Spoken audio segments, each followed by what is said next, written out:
하나님 말씀 봅니다. 요한복음 14장 16절부터 20절 말씀을 교독합니다. 신약 172페이지입니다. 요한복음 14장 16절부터 이제 교독합니다. 내가 아버지께 구하겠으니 그가 또 다른 보혜사를 너희에게 주사 영원토록 너희와 함께 있게 하리니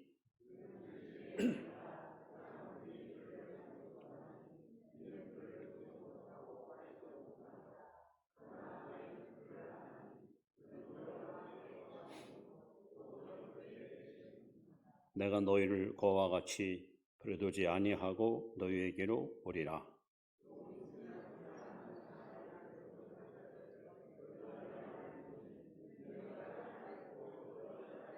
같이 봅니다. 그날에는 내가 아버지 안에 너희가 내 안에 내가 너희 안에 있는 것을 너희가 알리라. 아멘. 몇 분에게 참 잘 오셨습니다.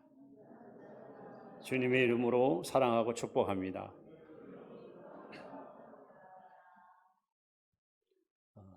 하나님의 역사를 이렇게 구분하게 되면 창세기부터 말라기까지 성부 하나님 시대, 그리고 마태복음부터 요한복음까지 성자 예수님 시대, 그리고 사도행전부터 오늘까지 성령 시대 혹은 교회 시대, 이렇게 구분합니다.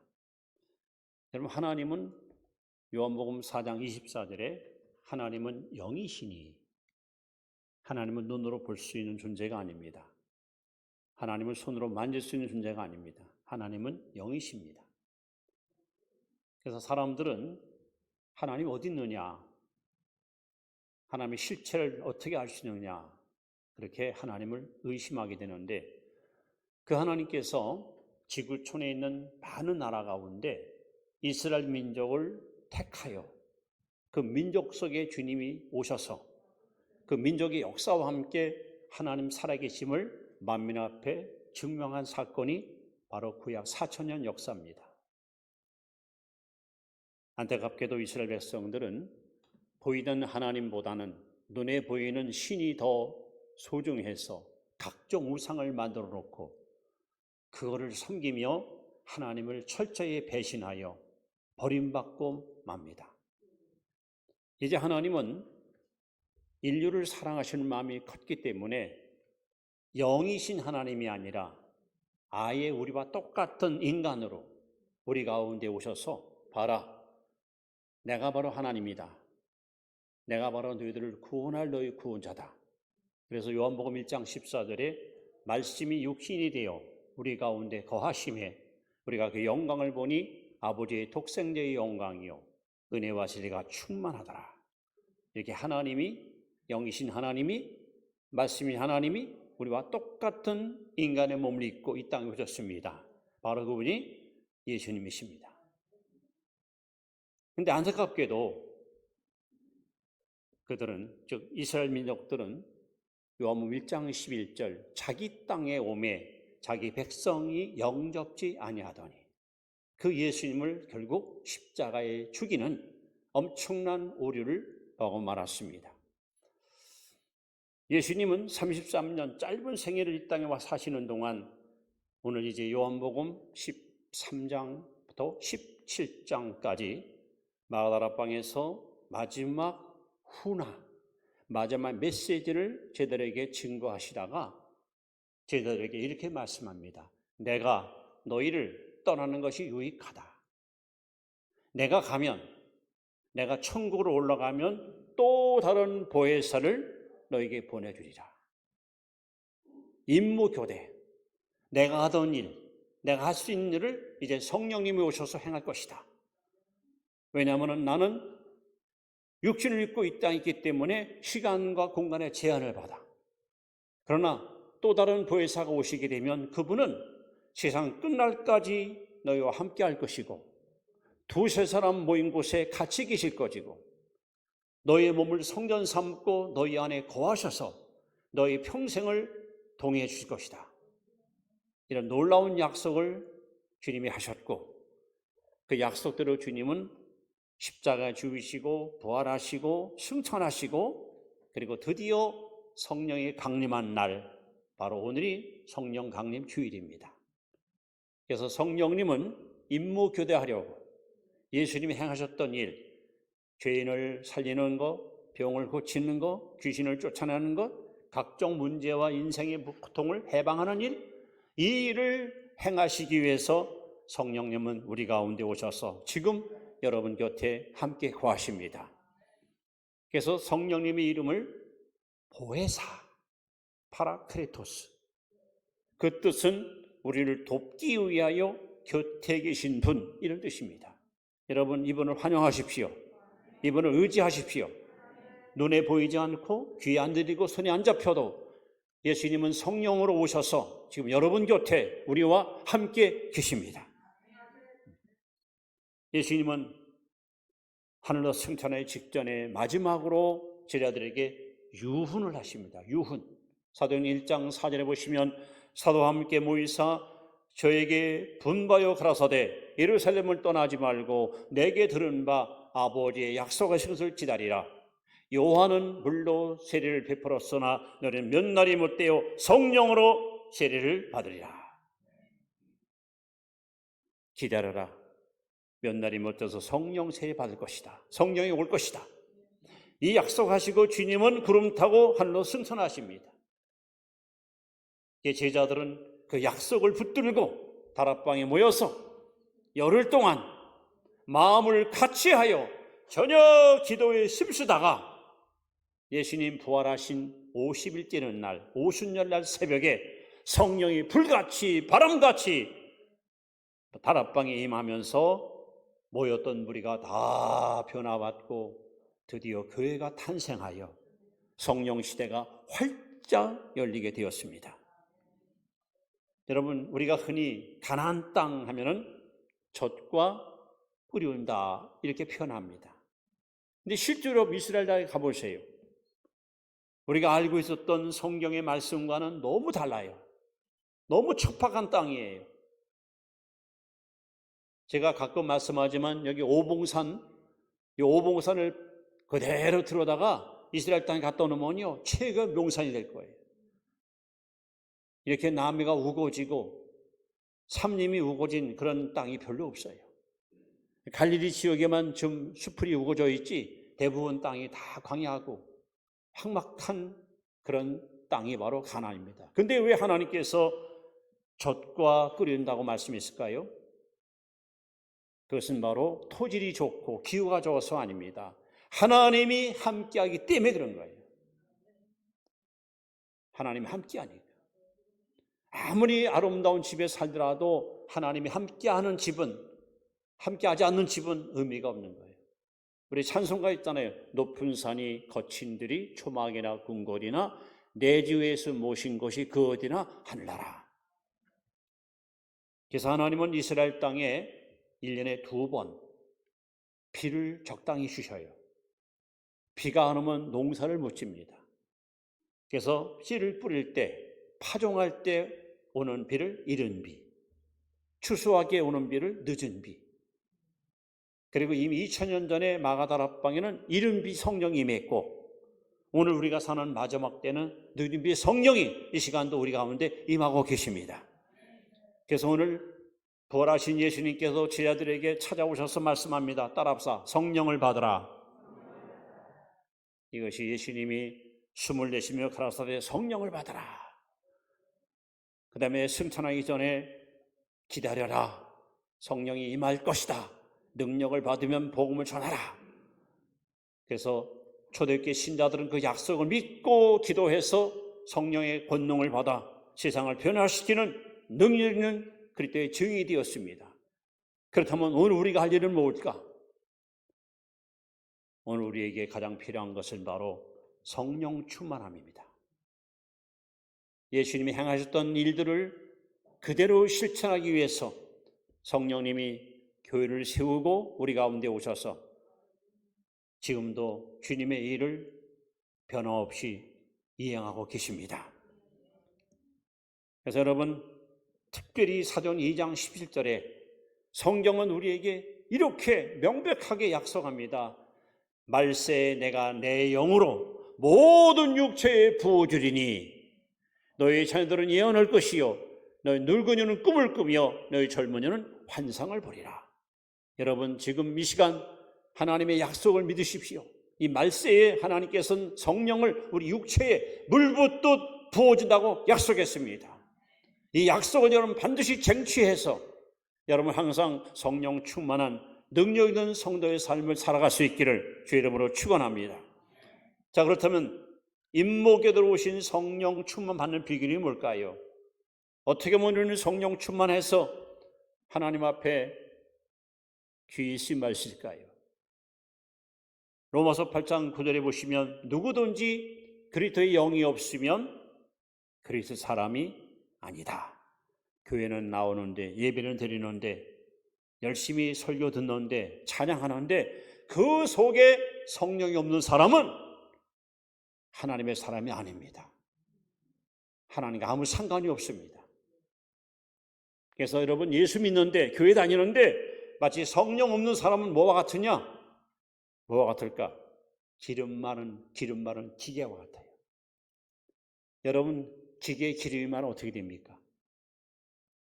기름 없는 기계 한번 돌려보세요. 삐걱삐걱하고 소란스럽고 반드시 여러분 말썽이 일어납니다. 예수 믿는데 여러분 속에 성령이 없으면 기름 마른 기계와 똑같습니다. 뿐만 아니라 물 없는 우물 같습니다. 지금 목이 말라서 물을 먹고 싶은데 우물에 두레박을 집어넣는데 물이 없어. 저 사람 교회 다니는데 뻔히 아는데 예배들 잘 드리는데 뭔가 있을까 기대했는데 그 사람 속에 아무것도 없어. 주변 사람들의 실망을 주고 주변 사람들한테 낙심을 줍니다. 성령 없는 사람은 마치 뭐 같으냐? 연료 없는 자동차와 같아요. 여러분 자동차 타고 오셨잖아요. 뭐 전기 자동차건 수소 자동차건 뭐 디젤 자동차건 기름이 있어야 굴러가지. 연료 없는 자동차는 한 발짝도 굴러가지 못하잖아요. 그래서 스가랴 4장 6절 말씀에 이는 능으로 되지 아니하며 힘으로 되지 아니하고 오직 나의 신으로 되느니라. 신앙생활은 성령 도움 받지 않고는 100% 불가능합니다. 성령 없는 사람은 마치 비 없는 구름 같습니다. 오랫동안 가뭄 때문에 농부들이 안타깝게 비를 기다리는데 구름만 잔뜩 떠 있다가 사라지고 비가 한 방울도 안 와요. 얼마나 농부가 실망합니까? 성령 없는 사람은 마치 열매 없는 무화과나무 같습니다. 뭘 먹을까 기대를 갖고 나무 옆에 다는데 열매가 없어요. 지금 교회 안에 이런 무기력하고 무능한 신자들이 많습니다. 이제 우리는 달라져야 됩니다. 우리는 성령의 사람으로 변화되어야 됩니다. 말세 허락한 성령의 충만을 공급받아서 여러분 육체 안에 하나님의 영으로 가득 채워져야 됩니다. 그래야 우리는 주신 사명 감당할 수 있고 이 시대를 변화시키는 복음의 증인으로 하나님 앞에 멋지게 쓰임받을 수가 있습니다. 그렇다면 우리는 어떻게 성령 충만할까요?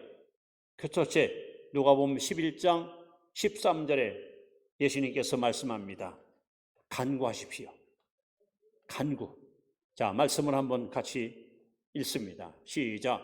너희가 악할지라도 좋은 것을 자식에게 줄 줄 알거든 하물며 너희 하늘 아버지께서 구하는 자에게 성령을 주시지 않겠느냐 하시니라. 어떻게 성령 받습니까? 간구해야 됩니다. 간절히 구해야 됩니다. 이른비 성령이 어떻게 임했습니까? 예수님이 승천하기 직전에 며칠 성령이 임할 것이다 하는 약속을 듣고 약 120여 명이 다락방에 모였습니다. 사도행 1장 13절에 보시면 저들이 한 곳에 모여 마음을 같이하여 오로지 기도에 심성이라. 마음을 같이하여 오로지 기도에 심성이라. 여러분, 성령을 구하는 자에게 주십니다. 여러분이 성령 충만한 성도 되기 원하신다면 이 약속의 말씀을 믿고 주여 내게도 이른비 성령을 주심처럼 늦은비 성령을 부어달라고 나도 성령의 사람으로 변화시켜달라고, 내게도 하나님의 능력을 부어달라고, 내게도 신령한 은사를 하나님 채워달라고. 여러분, 구하자려면 결코 우리는 성령 춤 받을 수 없어요. 그래서 주님이 말씀합니다. 구하는 자에게 성령을 주시지 않겠느냐. 사도행전에 보시면 4장 31절에 빌기를 다음에 모인 자리가 진동하더니 저들이 다 성령의 충만함을 받아 담대히 말씀을 전파하니라 했습니다. 여러분, 성경 읽어보시면 엎드려 기도할 때마다, 합심해서 구할 때마다 성령이 그들에게 임하셨고, 그들은 다 성령 충만을 받아서 담대히 하나님의 뜻을 행할 수가 있었습니다. 오늘 예수님께서도 말씀합니다. 내가 아버지께 구하겠으니 그가 또 다른 보혜사를 너에게 주사. 보세요, 예수님도 아버지 앞에 기도하는 거예요. 하나님, 이제 임무 교대 시간입니다. 제 할 일을 다 했습니다. 저는 이제 하늘로 승천합니다. 이제는 보혜사 성령을 이들에게 부어주옵소서. 예수님이 간구하니까 성령이 오셨어요. 그러니까 우리가 하나님 성령을 충만받은 비결은 오직 하나. 여러분, 믿음으로 하나님께 간구하십시오. 요한복음 14장 14절에도 진 말씀합니다. 너희가 무엇이든지 내 이름으로 구하면 내가 시행하리라 했습니다. 시행하리라. 저도 제 기억으로는 한 6개월 정도 하루 한 3시간 이상 성령 충만함을 기도하다가 하나님께서 성경대로 제게 막 성령을 물붓듯이 부어주셔서 그날부터 오늘까지 성령 충만한 가운데 하나님의 사역을 잘 수행하게 되었습니다. 하나님은 오늘도 살아계시고 여러분의 간구에 귀를 기울이시고 여러분 모두에게 성령을 부어주기 원하십니다. 간구하십시오. 간절히 구하십시오. 두 번째, 우리는 어떻게 성령 충만할 수 있을까? 회개하여 죄사함 받아야 됩니다. 자, 사도행전 2장 38절에 예수님께서 이렇게 말씀합니다. 말씀을 다시 한번 같이 경청합니다. 시작. 베드로가 이르되 너희가 회개하여 각각 예수 그리스도의 이름으로 세례를 받고 죄 사함을 받으라. 그리하면 성령을 선물을 받으리라. 성령은 뭡니까? 선물입니다. 근데 누가 받습니까? 회개하고 죄 사함 받아야. 여러분, 성령은 Holy Spirit, 거룩한 영이에요. 거룩한 영이에요. 그러니까 우리 마음이 더러워 있고 때 묻어 있고 불결해 있으면 절대 성령께서 임할 수가 없어요.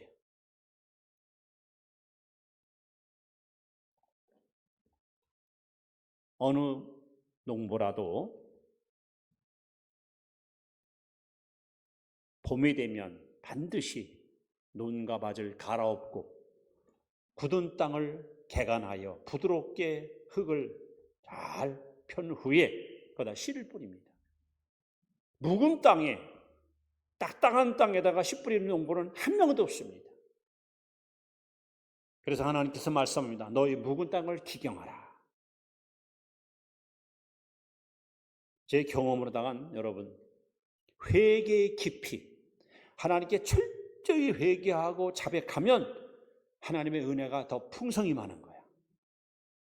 얕은 은혜, 평범한 은혜는 회개가 없을 때 임할 수 있지만 깊은 은혜는 철저한 회개를 통해서 얻게 되더라고요.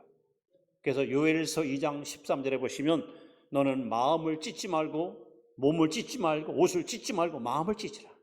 마음을 찢으라. 제가 언젠가 말씀했지만 저희 아들님이 5살 때 그때가 1월 한 중순인데 동네 어른들이 여기 논에 가서 삽하고 그릇하고 와서 얼음을 깨고 흙을 파올리니까 미꾸라지가 막 나오는 거예요. 그걸 그냥 몇 쌈을 잡아 가져와서 추어탕 끓여 먹는 거예요. 얘가 그걸 보고요 신기도 하고 호기심도 나고 그래가지고 어느 날 장화를 신고 모자를 쓰고 사발 하나 다 어깨매고 한 통에다 깡통 들고 저한테 아빠 어디 가려고? 저 미꾸라지 잡으려고. 할 수 있어? 예. 쉽지 않을 텐데 할 수 있어요. 잡으면 뭐 할 건데? 아빠 추어탕 끓여드리려고. 얼마나 효자입니까, 여러분? 5살 먹은 어린애가. 그래, 한번 해봐. 가더니 그냥 얼음을 막 깨고 하면서 그냥 흙을 퍼올리고. 여러분, 좀 깊이 파서 퍼올려야 뭐 미꾸라지가 나오지 말든지 하지. 그거 얄팍하게 파서 몇 마리 잡겠습니까? 오전 10시에 가서 오후 3시까지 5시간이나 노동을 해서, 그리고 털레 오는데 보니까 제가 볼 때 눈먼 것 같아. 미꾸라지 15마리 잡았어요. 근데 세상에 얼굴도 혼자 흙으로 범벅이겠죠. 옷도 그냥 흙으로 다 그냥 묻어있죠. 손에는 그냥 온통 흙이다. 저를 보자마자 배고플 거 아니에요. 노동했으니까. 아빠, 나 배고프다. 초코파이. 손을 내미는 거야. 그때 제가 아들에게 할 수 있는 유일한 말은 한마디밖에 없었습니다. 너 가서 손 씻고 와. 손 씻고 와. 우리 하나님께 나와서 하나님 내게도 성령을 주옵소서. 충만히 주옵소서. 하나님은 말씀합니다. 가서 먼저 씻어라. 하나님이 안 주는 것이 아니에요. 너희가 회개하여 제사함 받으면 성령을 선물로 주시리라. 조건만 갖춰지면, 더럽고 추한 죄를 하나님께 토해내고 마음을 정결케 하면 하나님은 한량없이 우리에게 성령을 부어주십니다. 그래서 여러분, 성령 충만함 받기 원한다는 사람은 반드시 선별 조건이 있습니다. 회개해야 됩니다. 철저히 회개하고, 조그마한 거. 왜냐면요, 로마서 8장 5절에 보시면 육신을 떠는 육의 일을, 영을 떠는 영의 일을 생각하나니 육신의 생각은 사망이요 영의 생각은 생명의 평안이라. 여러분, 성령님은 굉장히 민감하신 분이에요. 생각만 잘못해도요, 성령께서는 막 탄식하셔요. 생각으로 다 나쁜 마음만 먹어도 성령께서 막 슬퍼하셔요. 그렇게 민감하신 분이야. 그렇기 때문에 여러분, 우리가 생각으로, 눈으로, 입으로, 귀로, 손으로, 발로 지은 죄와 허물이 기억나면은 이걸 낱낱이 하나님께 토해내야 돼요. 그래서 마음이 깨끗하게 비어있고 정결할 때, 그때 성령께서 여러분 안에 임하시는 거예요. 그래서 회개하고 제사함 받아야 여러분 성령을 하나님 부어주십니다. 한 가지 더, 우리는 어떻게 성령 충만을 받았을까? 이번에는 사도행전 5장 32절 말씀입니다. 순종하십시오. 자, 읽습니다. 우리는 이 일의 증인이요 하나님이 자기에게 순종하는 사람들에게 주신 성령도 그러하니라 하더라. 하나님은 순종하는 자에게 성령을 부어주십니다. 여기서 우리는 성령님은 누굴까? 성령은 누굴까요? 여러분, 성령님은 인격을 갖고 있어요. 인격. 성령님은 모든 걸 아십니다. 지성이 있어요. 지성. 성령님은 감성이 있어요. 기뻐도 하시고 슬퍼도 하시고 근심도 하시고, 또 성령님은 의지를 갖고 있어요. 의지. 그래서 교회의 유익을 위하여 신자들에게 각양 은사를 선물로 나눠줍니다. 어떤 에게는 지혜의 말씀을, 지식의 말씀, 영분별, 어떤 에게는 방언, 통역, 예언, 어떤 에게는 믿음, 병 고침, 능력 행함. 성령은 의지를 갖고 있기 때문에 각 사람에게 교회 유익을 위해서 은사를 나눠줍니다. 이렇게 지정의, 인격을 갖고 계신 분이 성령이십니다. 근데 구체적으로 이분은 어떤 분이냐 할 때 창세기 1장 1절 아시죠? 태초에 하나님이 천지를 창조하시니라. 땅이 혼돈하고 공허하며 흑암이 기품했고 하나님의 신은 수면에 운행하니라. 뭡니까? 여기 하나님의 신 성령님은 창조형입니다. 천지를 창조하신 분이 바로 성령이십니다. 얼마나 위대하십니까? 또 로마서 8장 11절에 예수 그리스도를 죽은 자 가운데 살리신 하나님의 영이 너희 안에 거하시면 너희 죽음도 살아나리라. 예수를 무덤에서 살려내신 분이 바로 성령이십니다. 성령은 부활의 영입니다. 부활의 영. 사도행 1장 8절 오직 성령이 너에게 임하시면 너희가 권능을 받고 예루살렘과 온 유대와 사마리아와 땅까지 이런 내 증인들이라. 성령은 바로 권능의 영입니다. 이게 성령님은 창조의 영, 부활의 영, 권능의 영, 엄청난 전능자입니다. 이게 여러분, 내가 뭘 하려고, 내 힘으로 하려고, 내 지식으로 경으로 하려고 하니까 안 되지.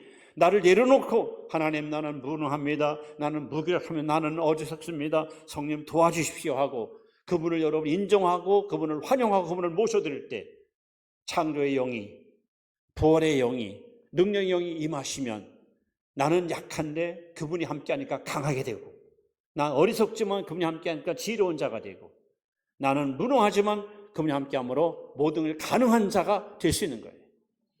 그래서 여러분 하나님 앞에, 성령 앞에 여러분 자신을 복종시키는 거, 굴복하는 거, 순종하는 거, 이게 성령 충만 받는 비결입니다.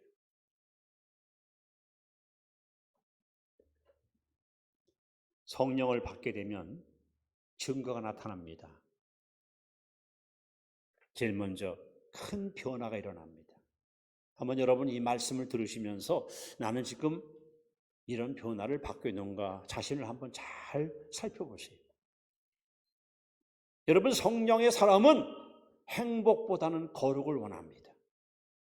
보통 사람들은 행복을 다 꿈꾸고 있고 행복을 전부 원하잖아요. 성령 충만한 사람들은 거룩을 원합니다. 성령 충만한 사람은 영적 가치에 관심을 갖습니다. 물질, 세상적인 어떤 거 이건 별로 관심 없어요. 영적인 것에 가치를 가져요. 거기다 더 중점을 두고 또 소중히 여기는. 그리고 성령이 충만할 때 여러분 자기 제어가 가능합니다. 여러분 마음을 다스릴 수 있습니까? 여러분 생각 조절이 가능합니까? 여러분 언어 잘 조절할 수 있습니까? 안 돼요. 내가 이러면 안 되는데 안 됩니다. 근데 성령이 역사하시면요 생각도 다 조절해주고 우리 언어도 주님이 다 조절해주고 이 제어가 가능해요. 그러니까 절제하는 삶을 살 수 있어요. 불편한 데다가 에너지 소비하지 않아요. 그리고 성령 충만한 사람은 항상 창조적인 사고력이 있어요. 창조적인 사고력. 그러니까 뭔가 새로운 걸 시도하고 새로운 꿈 꾸면서 그야말로 미래지향적인 인생을 살아가는 거죠. 성령의 사람들은 영적 설득력이 있어요. 설득력. 그래서 잃어버린 영혼을 쉽게 포기하지 않고 어떻게 그를 구원의 길로 이끄는 이것이 바로 성령의 사람만이 할 수 있는 특별한 은혜입니다. 그리고 성령의 사람들은 사람들의 말에 흔들리지 않아요. 오직 하나님이 하시는 칭찬의 메시지, 하나님께 인정받고 싶은 모든 삶의 초점을 하나님께 맞추고 그분의 말에 의해서 좌우되는 삶, 이것이 성령의 사람의 특징입니다. 성령의 사람들은 문제 앞에 도전합니다. 사람들은 문제가 생기면 속상해, 또 일이 터졌어 하고 다 그냥 짜증내고 불만을 터뜨리잖아. 성령의 사람들은요 기도거리가 생겼다고 좋아합니다. 문제가 다가올 때 낙심하지 않고 오히려 도전합니다. 그래서 믿음으로 그것을 이김으로 인해서 많은 간증거리를 만들어가는 거예요. 여러분 이런 삶을 살고 계십니까? 성령의 사람들은 어디 가든지 모든 자보다도 평화를 추구합니다. 진짜 피스메이커예요. 평화주의자. 불화를 하거나 분쟁을 일으키거나 남과 담쌓거나 남과 다투는 일 절대 행하지 않습니다. 그리고 반드시 성령의 사람들에게는요 영적 동역자들을 하나님 붙여주십니다. 같이 일할 수 있는 멤버를 하나님이 그에게 보내주셔요. 그래서 같이 서로 격려하면서 함께 주의를 수행할 수 있도록 하나님 이끌어 가십니다. 더 나아가서 여러분 성령 충만한 사람들은 반대 의견을 포용합니다. 내가 잘못한 것을 지적해주거나 내 주장과 다를 때 그것을 용납하고 포용하는 사람이 성령 충만한 사람입니다. 그리고 절대로 이 마음속에 원한을 품거나 너 두고 보자. 이런 마음을 갖지 않습니다. 그리고 강력한 끈기가 있고 희생할 줄 알고 모든 일에 믿음으로 낙관주의 인생을 살아갑니다. 그래서 자신이 갖고 있는 모든 달란트를 하나 영광 위에서 다 아낌없이 드립니다. 여러분 이런 삶을 살고 계십니까? 성령 받으면 이렇게 사람이 변화됩니다. 엄청난 변화를 여러분 경험하게 됩니다. 뿐만 아니라 성령 받게 되면 우리는 영적인 파워, 영적인 도나미스, 영적인 능력의 사람이 됩니다. 예수님이 승리하신 비결이 뭘까요? 사도행전 10장 38절에 이렇게 써 있습니다. 하나님이 나사렛 예수에게 성령과 능력을 기름 부으심에 저가 돌아다니시며 착한 일을 행하시고 마귀의 눈을 모든 데를 곧시었으니 이는 하나님이 저와 함께 하심이라. 예수님은 비결을 알았어요. 피곤하고 지쳐도 동산이나 들에 가서 엎드렸어요. 엎드렸던 하나님이 능력을 부어줘요. 성령으로 기름 부으셨어요. 그러니까 하나님이 공급하는 그 힘을 가지고 가서 귀신을 쫓고 병을 고치고 죽음을 살리며 하나님이 기적을 행한 거예요. 여러분 성령의 사람은 이렇게 능력의 사람으로 변화받습니다. 그리고 이런 권능을 가지고 영적인 싸움에서 세상을 이기고 유혹을 이기고 마귀를 이기고 죄를 이기고 시험을 이기고 자기를 이기고 승리의 삶을 살아가게 되는 것입니다. 오늘은 성령 강림 주일입니다. 오늘은 늦은 비 성령이 임하는 시대입니다. 여러분 하나님 앞에 간구하십시오. 회개하고 죄사함 받으십시오. 그리고 성령께 창조의 영, 부활의 영, 능력의 영께 여러분 자신을 복종시키십시오. 그럴 때 하나님의 성령께서 우리에게 충만히 임할 것입니다. 이제 말씀을 마무리합니다. 에베소 5장 18절 너무도 잘 아는 말씀입니다. 따라합시다. 술 취하지 말라. 이는 방탕한 것이니 오직 성령으로 충만함을 받으라. 오직 성령으로 충만을 받으라. 이 말씀은 네 가지 중요한 뜻이 있습니다. 첫째, 이것은 하나님의 명령입니다. 여러분 성령 충만함은 내가 원하거나 원하거나 내가 결정할 상황이 아니에요. 하나님의 명령이에요. 우리는 명령 앞에 복종해야 됩니다. 저도 여러분도 반드시 성령 충만하기를 축원합니다. 또 오직 성령 충만을 받아라. 이 말씀은 계속적 충만 이런 뜻입니다. 여러분 이 시간 성령 충만하기를 축원합니다. 내일도 충만하길 바랍니다.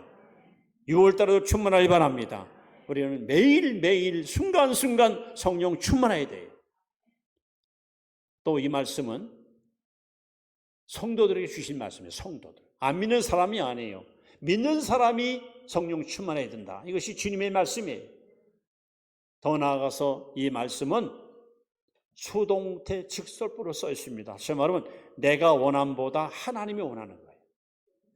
누가복음 12장 49절에 예수께서 말씀합니다. 내가 불을 땅에 던지러 왔노니 이 불이 이미 붙었으면 내가 뭘 원하리요? 여러분 예수님의 소원이 있어요. 이 제단에 여러분 심령에 여러분 가정에 불이 붙기 원합니다. 기도의 불, 전도의 불, 사랑의 불, 찬양의 불, 주님의 소원이에요. 이 불을 하나님께서 우리에게 던지러 오셨어요. 이 시간 여러분에게 또 이번 주간 우리 특별 성회 동안에 하나님께서 여러분 심장 속에 성령의 불을 집어넣어서 여러분의 마음이 뜨거워지고 여러분 열정의 불길이 확산돼서 여러분을 통해서 믿는 자들이 날마다 더해가는 그런 역사의 도구로 쓰임받기를 주의 이름으로 축원합니다. 기도하겠습니다. 지성과